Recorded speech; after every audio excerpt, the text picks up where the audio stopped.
tem fome, não tem nada pra comer. Brasil não tem nada pra comer. O Brasil tá tão pobre, já não tem nada pra comer. Manda a pobre do pobre. Não é esmolinha, por favor, meu Deus. Não é esmolinha. A barriga tá tão roncando, tá tão louquinha. Ela tá assim, mas não é de comida. É de lombriga. Tem muita lombriga na barriga. Tem nada no meu. Eu vou passar tudo da fome. Vou passar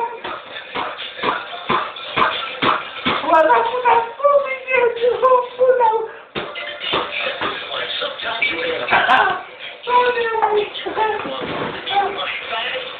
não tem nem filha pra me tomar, mas filha também não vai ter pra saúde.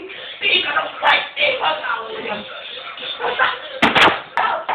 Eu tô me apontando com tudo nessa vida. Não, mas tem que violência, tem que coisa ruim. Tem que horror. Todo mundo batendo fome. Tô batendo fome. Tem muita gente brigando batendo fome. Brasil tá. Eu sou o Brasil. Tem muita coisa. Qualquer muita coisa boa. Já tenho. Eu vou batendo fome. A saúde tá ruim, gente.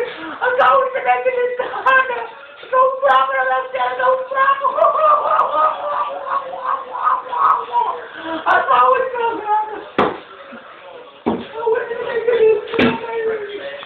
Saúde tá fraca. Povo sobe tudo que levou esse Brasil. O povo do Brasil tá querendo coisa ruim. Tem Brasil. Tem que fazer a mão por melhorar o Brasil. O Brasil deixa de orgulho, mas tem que coisa ruim também. Tem que lutar no meio do povo brasileiro. Desse jeito, o Brasil agora, a esperança